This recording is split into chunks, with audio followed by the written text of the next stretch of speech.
As the Nintendo Switch digital store is still pretty empty, there is a lot of room for little independent developers who want to reach players hungry for new experiences. Kamiko is a Japanese hack and slash, pretty old school, and sold for just €5.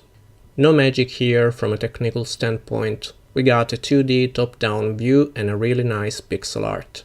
This is a pretty simple game, but it still manages to provide fun and a high replayability value.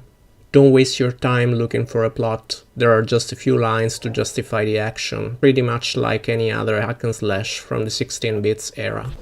Before we start the game, we will pick one of the 3 available characters. Each of them pretty much mirrors some classic RPG classes. We will have a warrior armed with a 2-handed sword, able to deal high damage while covering a decent range. There is a ranger with bow and arrows that can keep enemies far away. Lastly, we have some kind of rogue, relying on a fast dagger and a shield that can be thrown around with a boomerang effect.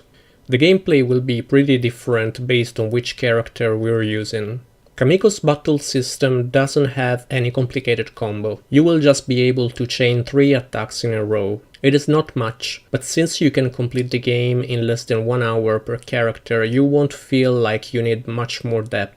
The game is divided into a few levels, none of which is particularly long or big. Our objective will be to activate 4 particular pillars that will grant us access to the stage boss.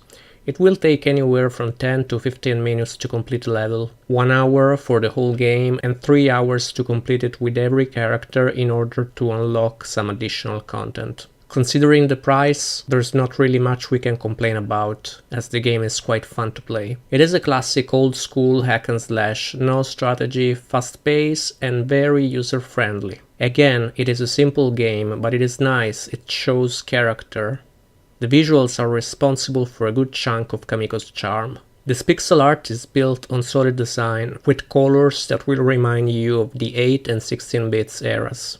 Even though the game is pretty short, there's a lot of different enemies. Their 2D models are cool, they are not cheap reskins.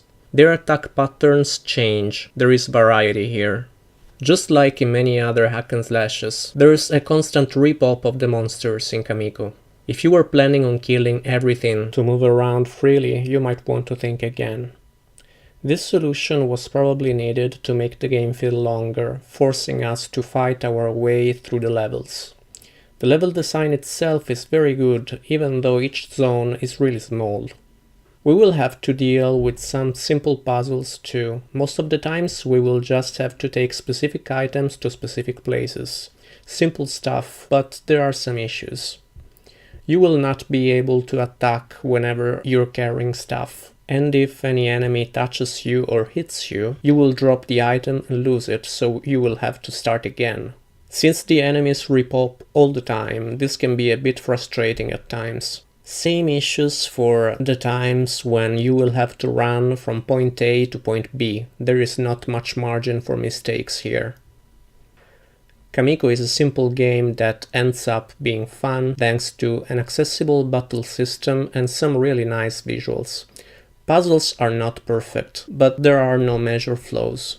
The developers did a great job with both level and character design. There is definitely some potential in this team.